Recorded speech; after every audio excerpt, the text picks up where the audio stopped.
Probably gonna be one of the hardest videos I've done. Hey guys, welcome back to my channel. My name is Brady Young. And alright, so I'm just going to put this out right now because I don't know if I'll be able to get to it at the end. Because I put on my Instagram and I put on my Twitter that I was going to be doing a pretty real kind of video. Think of it like Real Talk number 2.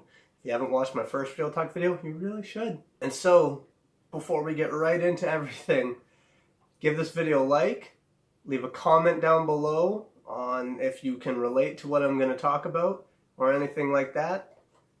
And also subscribe to stay tuned for more. And as always, all my links to the Amazon pages to purchase my book will be down below. Just like the links to my Instagram, my Twitter, my Snapchat, and my Facebook page will be down below in the description as well. This is going to be one of those videos. It's going to be very, hopefully not emotional, but it probably will be. Just because it's one of those things I'm still pushing through, but for the most part, I've come out on top. But for what I'm going to talk about in this video, I have had this feeling of abandonment throughout my life. How that has happened was that my dad was not in the picture for the majority of my life. He popped in and out a few times, but that was about it. Now, I was raised by a very strong single mother who pretty much took on both roles of the mom and dad. I had 5 siblings growing up. I have 2 more than that, so I'm actually the youngest of 8, but 2 of those were with my father and his other wife. Now, and from a young age, I've kind of had that feeling of abandonment and everything, of just that feeling of like, okay, am I actually loved? Am I actually cared for? And you could easily look at this and be like, well, you had a bunch of siblings, you had your mom there. Why would you feel like that? Well, because when you actually think about it and you look at it, when you actually have someone who isn't there that's supposed to be there, that can kind of leave you with a feeling like, okay, is there, because I live my life kind of thinking in my mind, is there something wrong with me? Did I do something wrong? But how could I have done something wrong when I was not even born yet, when my mom and my dad separated? And for the longest time, I actually started feeling like, okay, what have I done? Could I do something different? Is there something I can do to change the situation? Growing up, like I said, my dad popped in and out of my life a couple times, and every time there would be this phone call just like, oh yeah, I'm coming to see Brady, and I would literally be sitting at the window waiting for him. And if he didn't show, then I actually was just sitting by that window the whole entire day for so long. I was literally just in this sense of, if he didn't come, like, I did something wrong. And that just started growing in my heart more of, like, okay, maybe I'm not actually loved that much. Maybe am I actually worthy to be loved? And again, I had a single mom and 5 siblings as well in my life. So it's like, and also add on, like, I'm a Christian, so we promote all this love, but at that same time, as a young kid, and even kids nowadays, like, when you grow up without a dad, like, it's all well to say, like, oh, there's people there, but when you're supposed to have someone in your life who isn't there, it leaves you kind of going, am I actually loved? Like, and that was my whole question throughout my life. Like, I was a very angry kid, and I'm not trying to make excuses for it, but I can easily trace it back to, it was like, you know what, I was angry at the fact that maybe I wasn't loved. Which is insane because my mom told me so many times, my siblings told me so many times growing up that, like, they loved me. But it was so hard to comprehend that. I can already feel emotions coming. I'm really hoping I don't cry in this. So, especially going to a Christian school and everything, not only did I actually have a mom who loved me, my siblings who loved me, my siblings who were there, my mom who was there, but at the school I was going to, that I've gone to for, like, I pretty much went through for my whole entire life, it was such a small school and everything, and the teachers, absolutely just, they care about all the students, they love on everyone. Not only did they actually love on everyone, you really got the sense from them that they actually cared about you, they cared about what was going on in your personal life, they just wanted to see you succeed. So not only that, I had teachers that cared about me, teachers that knew my siblings, that knew my family, that knew me since I was a baby. And then also, you add in friends, it's like, so but there was still something missing in me, and it was the fact that I didn't have a dad. And that was a hard thing growing up because I was a bratty kid. And it was me lashing out. And I can root that back to there was something missing in my life. There would be actually good days where there would be days where it didn't feel like something was missing, but it would still kind of be in the background.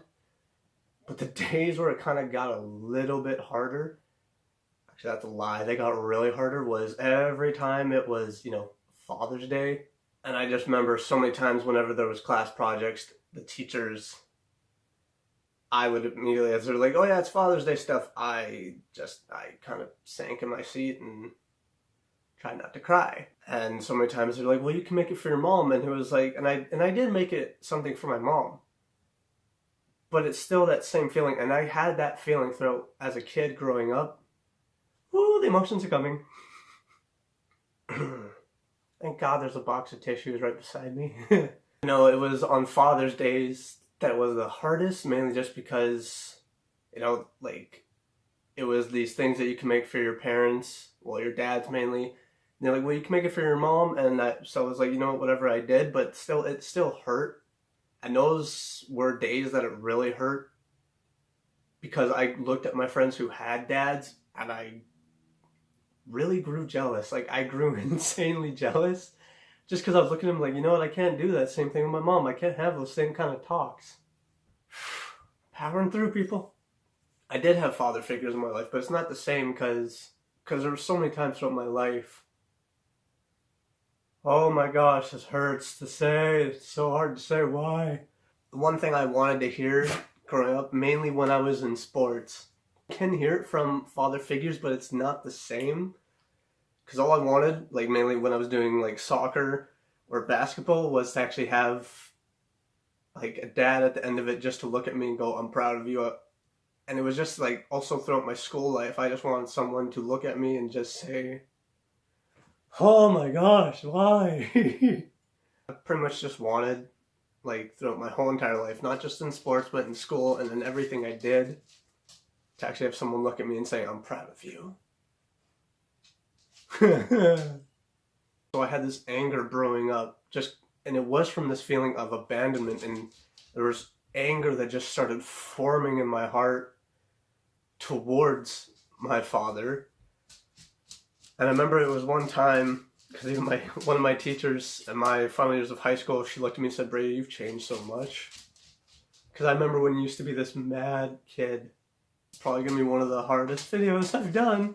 No, in my final years of high school, my one teacher looked at me and she just said, Brady, I remember you being such this angry kid, and you've changed so much.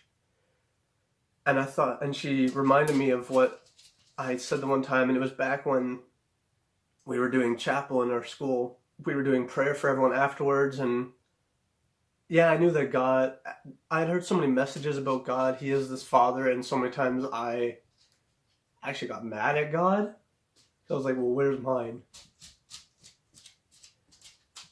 I'm trying not to cry. But I had heard so many of those messages, and I remember at the end of it, I can't remember who was speaking though, but it was just like, if anyone wants prayer afterwards, stay behind while everyone else goes to classes. I got up because I was just like, whatever, I want to go back to class for some reason. But I had a couple of the teachers just looking at me and just like, Brady, would you mind staying afterwards? We want to pray for you. But I remember someone just saying, Brady, I think you just need to forgive someone, or you just need to be forgiving to people, and things are just going to change in your life. And I remember actually standing up. I think I had tears streaming down my face. I was so angry, and I looked at them and I was like, I will never forgive him. And in that moment, when the teacher reminded me of that, I started thinking, because as I was so angry, I was angry at my dad because of this sense of abandonment, but then I got angry at God because it was like, well, where's mine?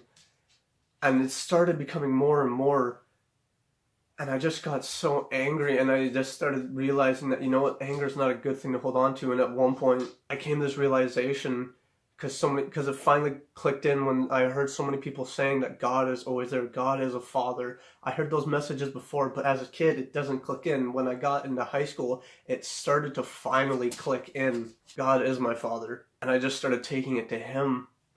And I just took it to God, and I was like, God, what do you want to teach me through this? And I just started spending more and more time in the presence of God and just talking to people about that kind of stuff. And it just finally hit me one day that, you know what?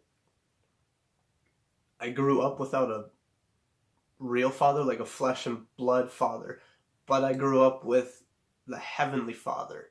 I grew up with a father that was always there for me. And I realized as a kid that I was never actually alone. Someone was always there. And God actually started taking that anger away piece by piece. And I started coming out of my shell more, started opening up more to people. It's very hard for me to look at the camera because I feel like if I look at it, then I'm going to cry, and I don't want that. I just revealed that, you know what, he was always there for me. And it just finally clicked in high school. But I look back at it now, it's like, how could I ever think I was alone? And so how could this be encouraging to any of you watching is, if any of you can relate where, you know, you've had an absent father, you've had an absent person in your life who you've absolutely loved and adored. It could be a sibling, it could be your own mom, it could be your dad, it could be anyone really. How can this be encouraging is you're not actually alone, because God is there. He's always there for you. He's never abandoning you. He's never going to leave you. And that's what I started realizing in high school. How is this encouraging? Well, you're not alone. I've come through this. That's why I've titled this video Light at the End of the Tunnel, because I went through hell in my life of dealing with this stuff, of envying people who had fathers. But now I've come on top and I've realized that, you know what? There was no reason to envy people because I was never truly alone. So that is my message to all of you watching today is, you're not alone. God is there with you, no matter what. Because he was there for me. And actually through this all, you might be surprised by this, but I actually came to a point where, you know what, I was able to forgive my dad for not being there. That was also me coming to that light at the end of this tunnel, was because it was such a burden to not forgive him. We still don't have the best of relationships, but it's kind of those, it's a work in progress kind of one. So what do I want you all to take away from this video? What you are loved, that you are not alone, and that, you know what, there is a light at the end of the tunnel, and you will make it through. You will get through this. That is a promise. And when you get through this, you will be stronger than ever. I hope you enjoyed this video. I hope you enjoyed getting to know me more. Strangely enough, even though trying to fight back tears and even breaking down a few times, I actually enjoyed making this because, you know what, it's really good from all of you watching to get to know me better. And so if you enjoyed this video, don't forget to give it a like. Don't forget to leave a comment down below if you can relate to this in any way. If you've come through stuff like this, leave a comment like that down below. And don't forget to subscribe to stay tuned for more videos like this. I'm really going to try and do more funny videos. I just want to bring you guys laughs as well as being able to bring relatable content. All of you that are watching, I love you all. And thank you for watching.